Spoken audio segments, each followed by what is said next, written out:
guy don't walk on the lot lest he wants to buy. They're sitting out there waiting to give you their money. Are you gonna take it?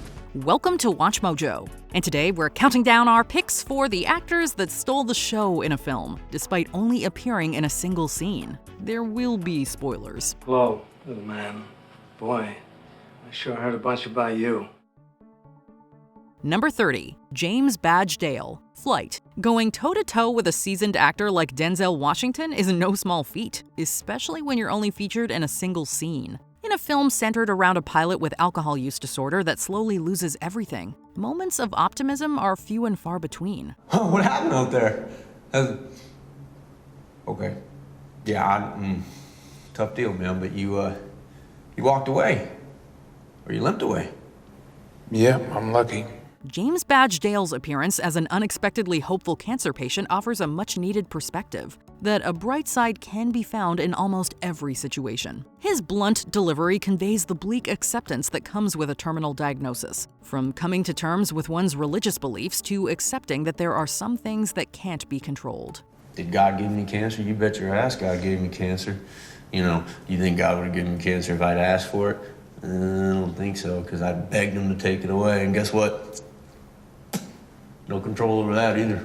His mindset ends up being crucial in the rest of the story, proving that even nameless roles can still have a huge impact. Number 29, Philip Seymour Hoffman, Hard 8. The best actors can make you feel for any character, regardless of how sympathetic they are. Hard 8 follows a gambler trying to aid a man down on his luck. In doing so, he meets a craps player that makes an instant and long-lasting impression. Come on, old timer, you gonna join us here, my friend? Come on. I don't wait for old people. I don't wait for old people. Played by Philip Seymour Hoffman, he is the very definition of obnoxious. Although it seems he's all crass words and brash attitude, he makes a full emotional journey in just a few minutes. Going from needlessly insulting Sidney to begrudgingly respecting him, he maintains a constant confident veneer that only slips after losing a high bet. I'm sorry, big time. That constant fluctuation in emotion created added unexpected depth to a seemingly simple character, allowing Hoffman to steal the spotlight with just a single appearance. Number 28, Martin Scorsese, Taxi Driver. Directors making cameos in their own projects isn't new, but not many can say that their contribution significantly added to the film. Martin Scorsese is one of the exceptions to that rule, with his inclusion in Taxi Driver proving invaluable. Did I tell you to do that with the meter? Put the meter back. Let the numbers go on. I don't care what I have to pay. I didn't say I'm not getting out. Put the meter back on. Playing a man in a frenzy of anger caused by his wife's affair, he casually details his plans to kill her and her lover. His candid tone combined with his unblinking, intimidating stares created a genuinely tense moment, which is only heightened by his constant impatience. I'm gonna kill him. Now, what do you think of that? I said, what do you think of that? Don't answer. You don't have to answer everything. He helped water the seeds of violence already firmly planted in the protagonist's mind. He used his own vision to craft the perfect performance. Number 27, Taika Waititi, Hunt for the Wilderpeople. Funeral scenes aren't exactly known for their comedy, but some are able to infuse humorous elements without coming across as needlessly shocking. Bella's death in Hunt for the Wilderpeople would normally be somber and would be treated as such. You know, sometimes in life, it seems like there's no way out. Like a sheep trapped in a maze designed by wolves. However, a minister played by the director, Taika Waititi, subverted that entirely. He cut through the emotion with a nonsensical monologue about Fanta and Doritos. His delivery combined with his growing frustration toward the congregation added to the hilarity. And closing it out by telling his organist to take it away was the cherry on top. Thank you, Selena. Take it away. In a movie already filled with funny moments, the fact that he was able to stand out with just one section is proof of his comedic prowess. Number 26, Charles Fleischer, Zodiac. In a film all about discovering the identity of a prolific serial killer, it's easy for even innocent people to come across as a potential suspect. This is best shown through one clip in particular, wherein the lead visits Bob Vaughn, depicted by Charles Fleischer. Tip about a mysterious film canister. Is it true? Yes. Did you open it? No. May I see it? It is fraught with constant tension. His unsettling mannerisms and avoidant responses made for a source of genuine tension, leaving the audience convinced that he was the killer being tracked down. Fleischer used the dark setting to his advantage, creating a sense of impending doom that was only relieved once the protagonist had escaped. It's locked.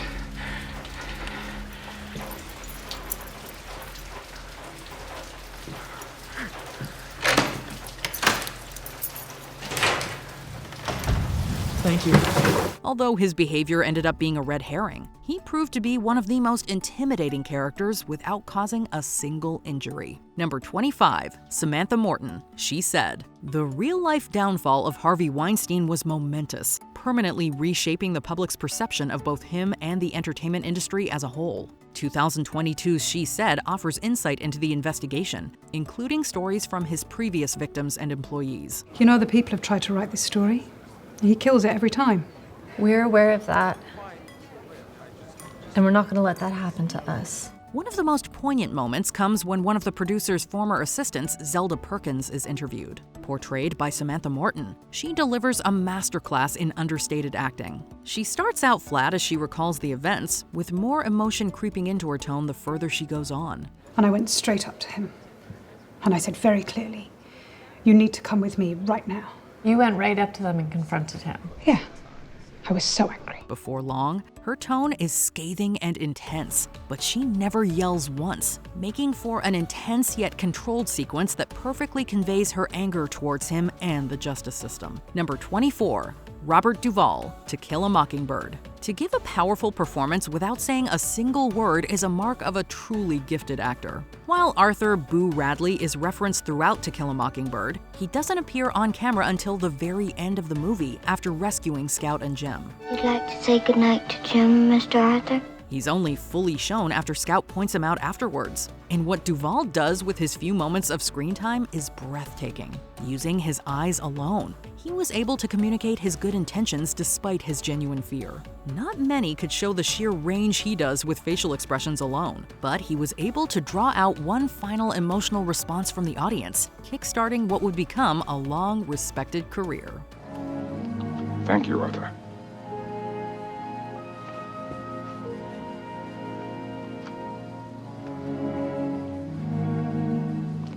Thank you for my children.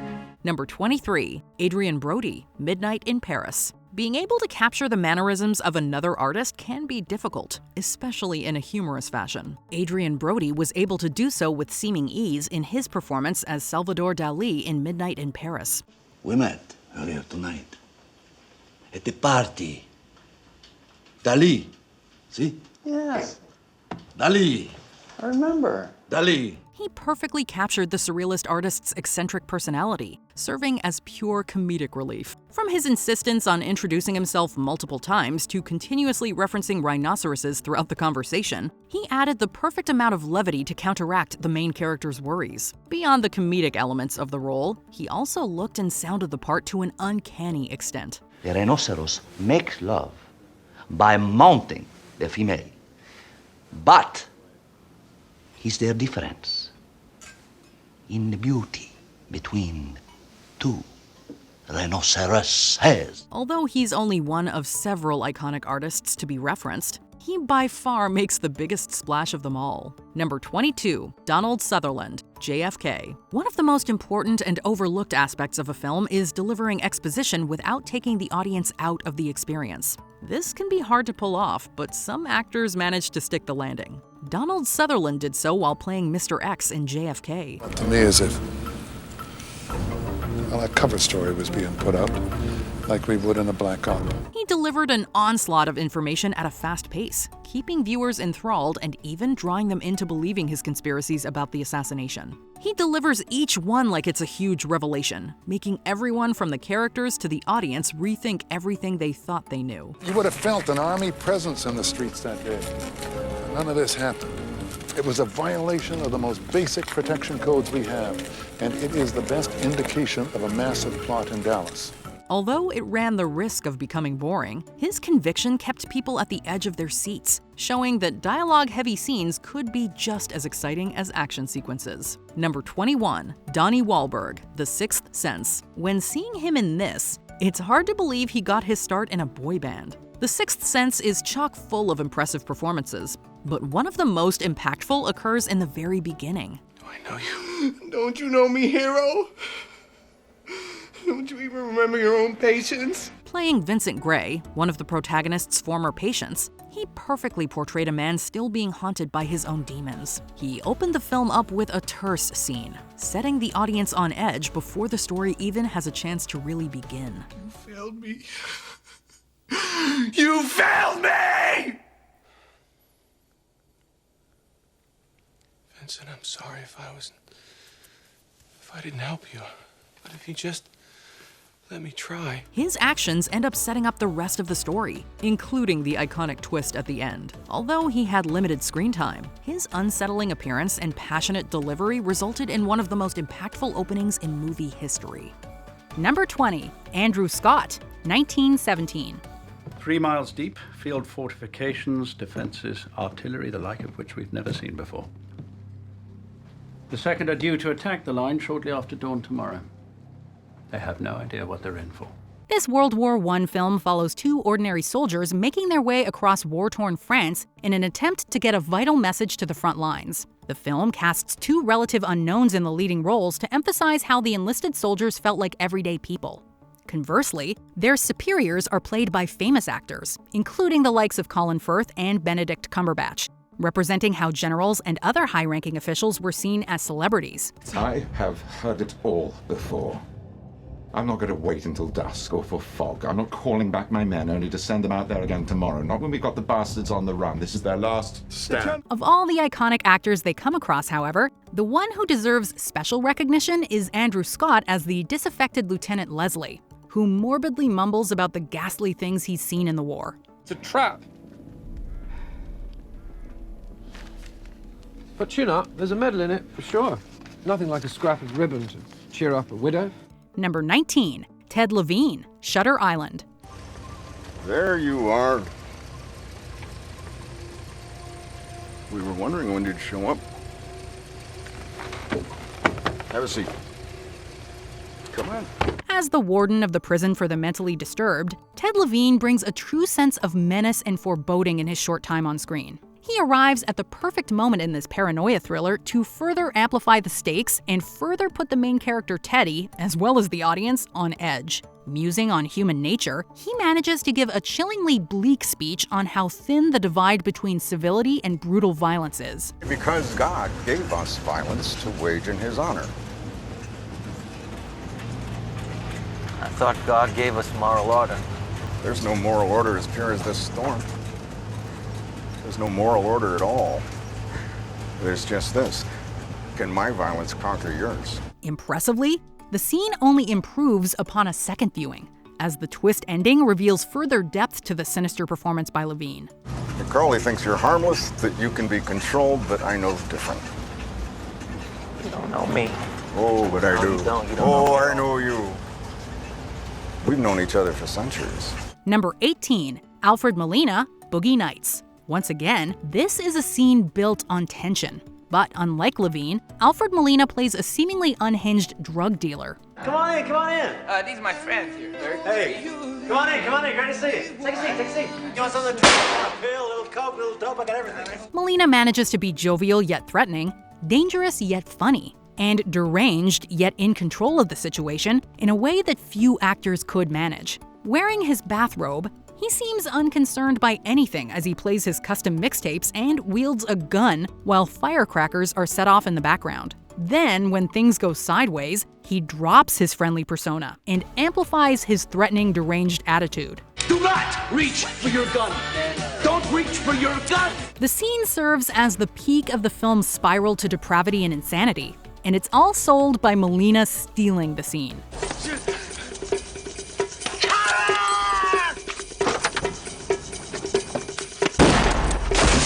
Number 17, Matthew McFadden, The Assistant. Welcome. Have a seat. Over the course of a day, the titular assistant Jane, played by Julia Garner, becomes aware that her boss is using his position of power to harass young female employees. Meanwhile, female managers want to look the other way, while male employees seem amused by it. With nowhere else to turn, Jane speaks to her HR rep. Enter Matthew McFadden as Wilcox. Despite his cool composure and blandness, Wilcox makes it implicitly clear that not only will Jane's accusations go nowhere, if she does speak up, she will destroy her career.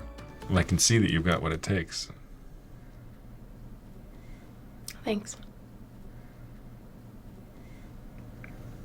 So why are you in here trying to throw it all away over this bullshit? What really makes this even-keeled performance so terrifying is how sinister he manages to be while being boring middle management. I've got 400 resumes teed up for your position alone. Ivy League grads, 4.0 GPAs. And here you are sitting in my office stressed out, jealous of some new assistant who's getting more attention than you. Number 16, Barry Shabaka Henley, Collateral. After a number of murders and near-death scrapes, the hitman Vincent and cab driver Max head to a local jazz club and talk to the proprietor Daniel, played by Henley. It's about being around the music, and I was. Vincent and Daniel bond over their love of jazz, and Daniel tells the story of how he played with Miles Davis, as Henley brings a real sense of warmth to the character. But did you get to talk to him? I'm better than that. No. I played for about 20 minutes. Unbelievable. How'd you do? Well, you really ain't shit when you're playing next to Miles Davis. That warmth changes to fear and desperation when he realizes Vincent has been sent to kill him. But he gets one chance to answer a question and live. Daniel answers with such confidence that we know he'll be all right. That is, until Vincent shoots him. His father was a dentist, East St. Louis. Invested in agriculture, made plenty of money. He sent Miles to Juilliard School of Music, New York, 1945. Number 15, Chris Evans, Scott Pilgrim vs. the World. No stranger to comic book characters, Evans plays the second of Ramona's evil exes Scott must defeat, Lucas Lee. Oh man, we gotta go. What? Why? I used to date that clown. And action. Oh my God. Hey. The only thing keeping me and her apart are the 2 minutes it's gonna take to kick your ass. You dated a famous guy? As Lucas, the pretty good skater turned pretty good actor, Evans brought a rare charisma and likability to the cocky antagonist. Can I have your autograph, please? What's up? How's life? He seems nice. His sense of swagger and over-the-top bravado makes the performance one that isn't easy to forget, and one that fits in perfectly with the over-the-top world inspired by video games and comics the film presents. Like Scott himself, it's hard for the audience not to get caught up in the charm and fun that Evans brings to the part, despite him actually being a villain. The 7 evil exes coming to kill you, controlling the future of Ramona's love life? No. Oh, well, hey, listen, man, don't worry about it. Really? Yeah, let's go get a beer. That's great. Boom! Number 14, Billy Crystal and Carol Kane, The Princess Bride. We need a miracle. It's very important. Look, I'm retired. And besides, why would you want someone the king's stinking son fired? I might kill whoever you want to make the miracle. He's already dead. He is, huh? I'll take a look. Bring him in. The Princess Bride is one of the most iconic movies of all time, in large part thanks to its incredible cast of characters. Despite only appearing on screen for about 5 minutes, Miracle Max and Valerie are no exception. In heavy old age makeup, Crystal played a crotchety old miracle worker partially inspired by his Jewish grandmother. Bringing equally hilarious energy was Carol Kane, playing his bickering wife. Liar! Liar! Get back, witch! I'm not a witch, I'm your wife! But after what you just said, I'm not even sure I want to be that anymore! You never had it so good. Improvising some of the film's most iconic lines, they turned what could have been essentially a scene that served as a deus ex machina into one of the funniest and most memorable parts of the film. That's a miracle pill. The chocolate coating makes it go down easier, but you have to wait 15 minutes for full potency. And you shouldn't go in swimming after for at least, what? An hour. Yeah, a good hour. Number 13, Dean Stockwell, Blue Velvet. To say that veteran actor Dean Stockwell's performance as the criminal Ben was an unsettling one would be an understatement. This is a fine surprise. You brought your friends. I love surprises. The off-kilter, disturbing character fits perfectly in the neo-noir thriller, alongside the rest of the bizarre characters sprouting from David Lynch's imagination. His over-the-top smile makes his threatening demeanor all the more frightening, as he happily punches people in the gut and reveals himself to be a kidnapper. Did he hurt your little face?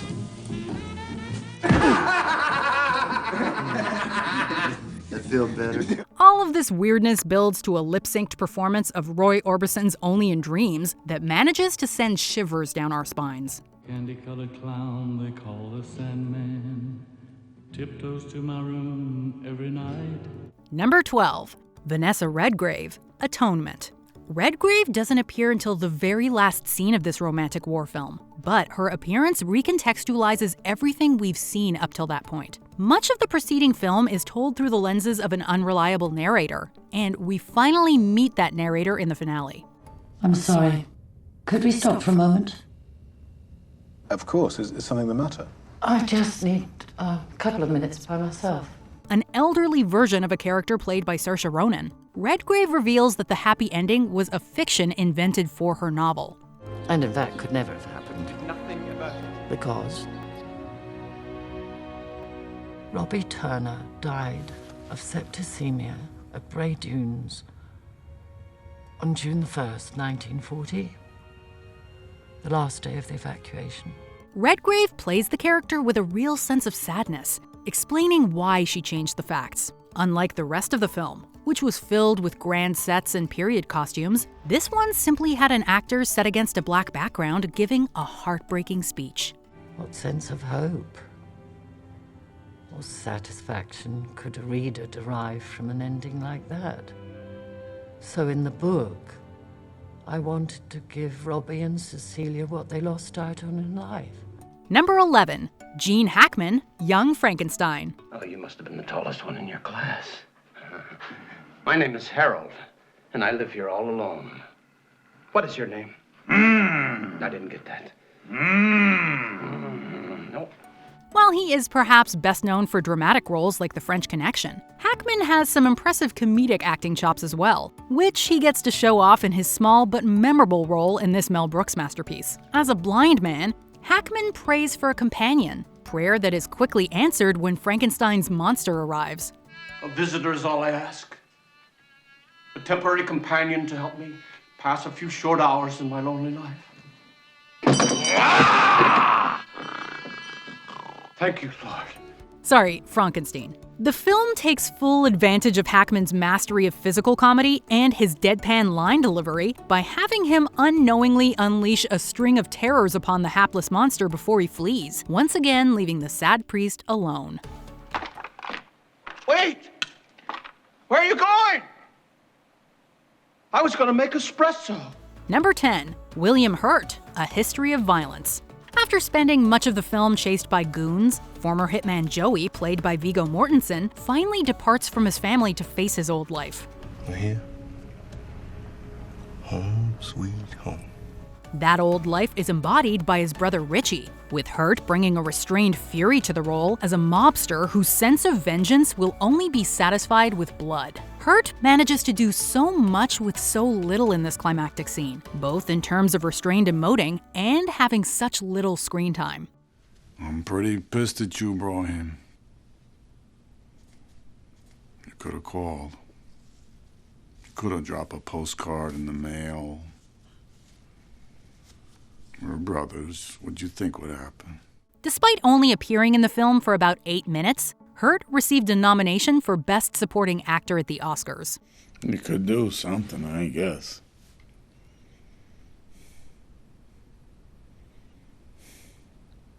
You could die, Joey. Number 9. Ned Beatty, Network.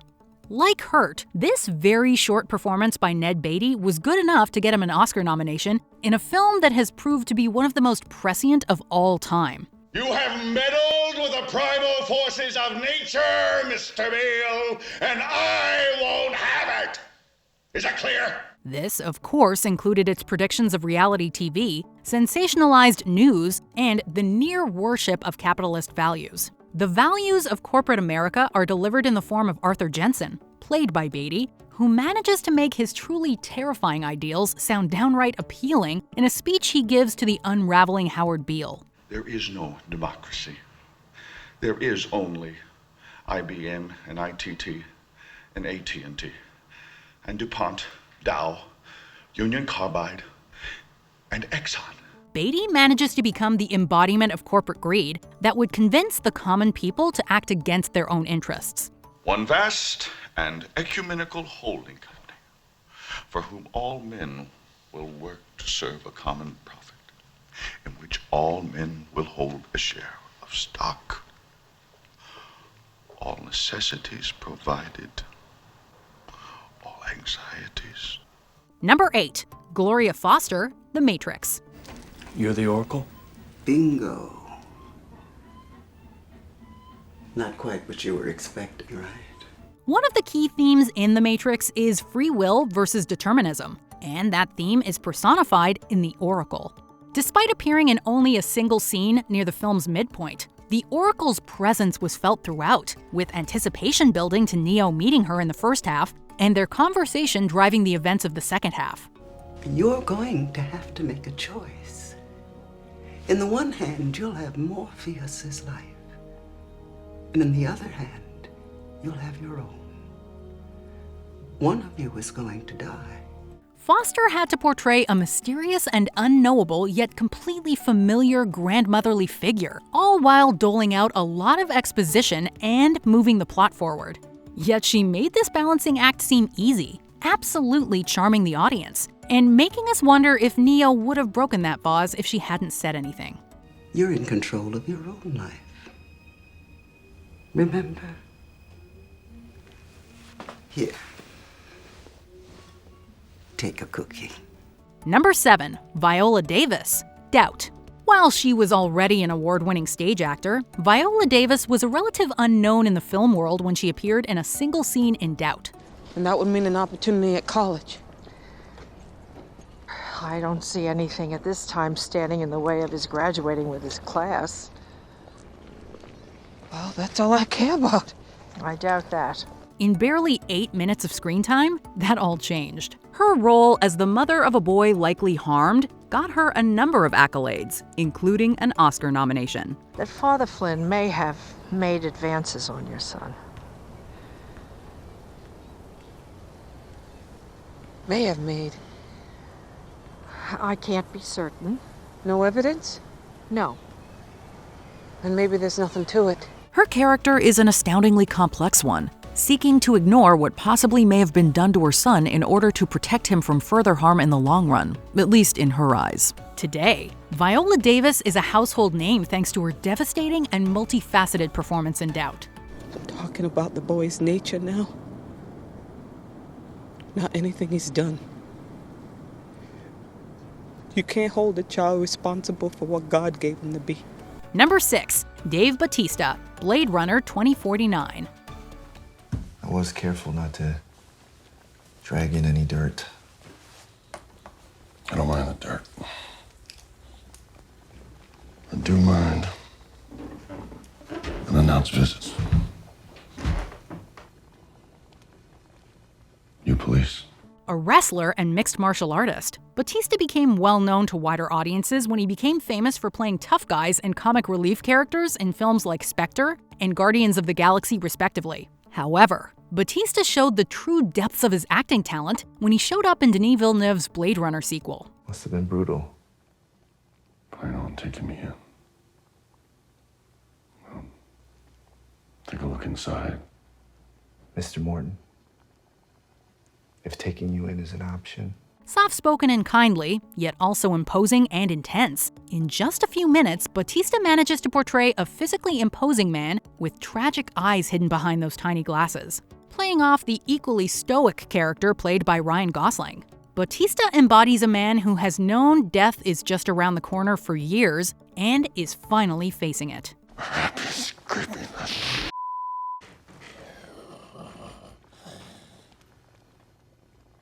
Because you've never seen a miracle. Number 5. Steve Park, Fargo.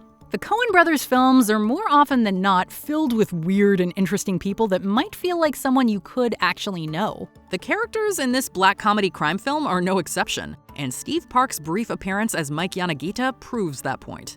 Marge? Jeez! Oh, you look great. Yeah, so do you. Oh, easy there, easy there. Mike reconnects with his high school crush Marge, and comes off as the classic nice guy trying just a little too hard and gets a bit too familiar. Well, I was married. I was married to... You mind if I sit over here? I was married to Linda Cooksey. No, why don't you sit over there? I prefer that. It doesn't take long for him to break down crying about his loneliness, giving a performance that's both pathetic and tragic. You were such a super lady. And then I've been so lonely. Number 4, Drew Barrymore, Scream. Hello? Hello? Yes? Who is this? Who are you trying to reach? What number is this? What number are you trying to reach? I don't know. By the mid-90s, horror films had become stale, as an oversaturation of similarly structured slashers in the previous 2 decades had taught audiences all the tropes and cliches. No one knows that better than Wes Craven, creator of the A Nightmare on Elm Street franchise. Oh, just some scary movie. You like scary movies? Uh-huh. What's your favorite scary movie? I don't know. You have to have a favorite. What comes to mind? Halloween. With his film Scream, he used moviegoers' meta-knowledge of slasher tropes against them. When 90s darling Drew Barrymore appeared at the beginning of the film, it seemed to set up that she would be the final girl in the mold of Laurie Strode. Audiences at the time were fooled when, during the stirring opening scene, Barrymore was immediately killed off. Number 3, Matthew McConaughey, The Wolf of Wall Street. Jordan Belfort, as played by Leonardo DiCaprio, embodied the greed, vanity, and lust of Wall Street. See, money doesn't just buy you a better life, better food, better cars, better... It also makes you a better person. While Leo had 3 hours to portray the dangers of excessive illicit substances, sex workers, and lavish spending, Matthew McConaughey had only a few minutes to do the same. McConaughey plays Belfort's mentor and boss, Mark Hanna, who, in a simple dinner conversation, molds the bright-eyed optimist Belfort into the despicable person he becomes. Done! Time to paint the table. Woo! A 2000 Microsoft going in the hole! Come on. Hanna, above all, is a salesman, and he successfully sells the self-indulgent gospel of depravity in an enthusiastic, chest-thumping rant.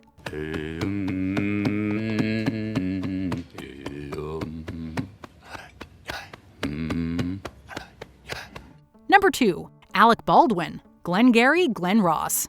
Oh, have I got your attention now? Good.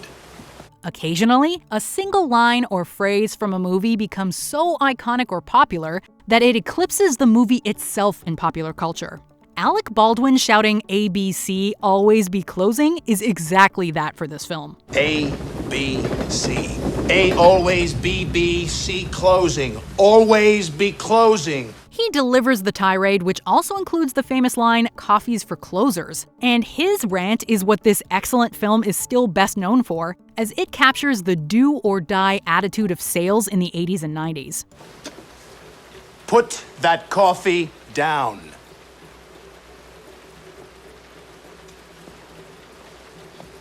Coffee's for closers only. Perhaps the most impressive thing is that the scene didn't even appear in the David Mamet play the film is based on. You know what it takes to sell real estate? It takes brass balls to sell real estate.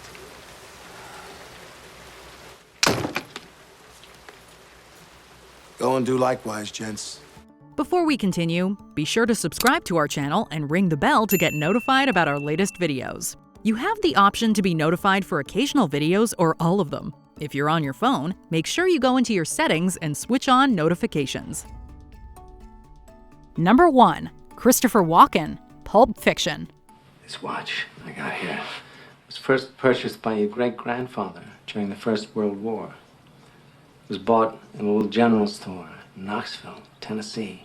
There are a number of one-scene wonders from Tarantino films, including Julia Butters in Once Upon a Time in Hollywood. But Christopher Walken's soliloquy as Captain Coons stands apart. In a flashback, he tells the young Butch about a family heirloom that has made its way from his great-grandfather, who wore it in the First World War, to his grandfather, who wore it in the Second, and finally to his father, who died keeping it safe in the Vietnam War, so he could give it to Butch.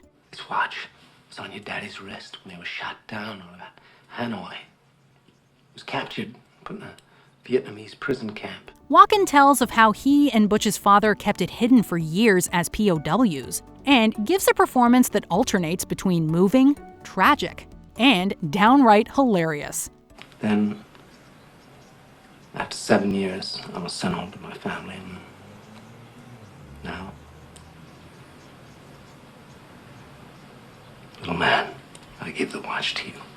Which one-scene performance do you think defined a whole film? Let us know in the comments below. What's really going to bake your noodle later on is, would you still have broken it if I hadn't said anything? Did you enjoy this video? Check out these other clips from WatchMojo, and be sure to subscribe and ring the bell to be notified about our latest videos.